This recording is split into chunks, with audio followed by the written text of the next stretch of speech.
अश्क आंखों में छुपाते हुए थक जाता हूँ। बोझ पानी का उठाते हुए थक जाता हूँ।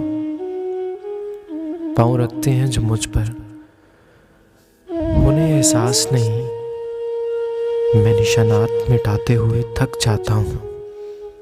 बर्फ ऐसी कि पिघलती नहीं पानी बनकर, प्यास ऐसी कि बुझाते हुए थक जाता हूँ। अच्छी लगती नहीं इस दर्जा शनासाई भी, हाथ हाथों से मिलाते हुए थक जाता हूँ। गमगुसारी भी अजब कारी मोहब्बत है कि मैं रोने वालों को हंसाते हुए थक जाता हूँ।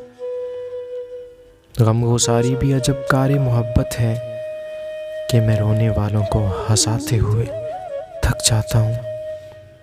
इतनी कब्रें ना बनाओ मेरे अंदर मोहसिन, मैं चिरागों को जलाते हुए थक जाता हूँ। अश्क आंखों में छुपाते हुए थक जाता हूँ।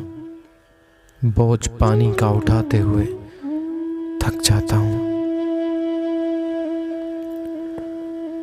मोहसिन नकवी की लिखी हुई ये खूबसूरत गज़ल उम्मीद करता हूँ कि आप लोगों को पसंद आई होगी। चैनल को सब्सक्राइब करना मत भूलिएगा। अपनी कीमती आरा से ज़रूर आगाह किया कीजिए।